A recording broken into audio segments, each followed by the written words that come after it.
Hello guys, good morning everyone. May papakita ako sa inyo. Dapat ito ay kahapon ay handa ko sa aking birthday. Pero ang nangyayari dito ay hindi pa nahuli.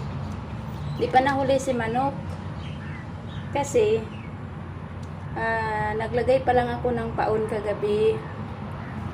Naglagay pa ako ng paon kagabi para aking ihanda. So, let's play.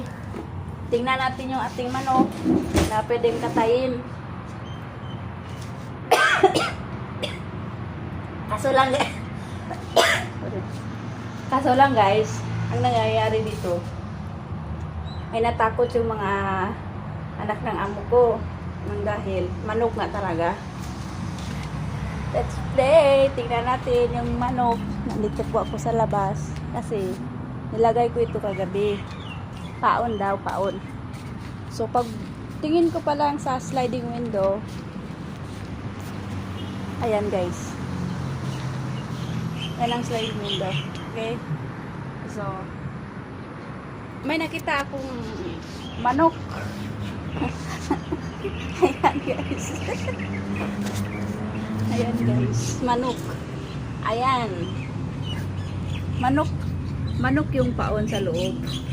Yan ay ano, ang taba-taba niya oh, ang taba niya. 'Di ba guys? Yan. Kasi nahuli lang kasi ako sa ano, yan sana ang ano ko, yan sana ang ihahanda ko sa aking birthday. So ang nangyari, nahuli na kasi sa biyahe. Kaya ayan. Si Manok, nasa kulungan pa lang. Hindi na pwede kasi kahapon pa ang birthday. Kahapon pa lang ang birthday. Oh, di ba? Oh, yan. So, yan si Manok. So, hintayin na lang natin guys na mamamatay dyan. Ilagay sa mainit. So, mamatay din yan. Bye-bye!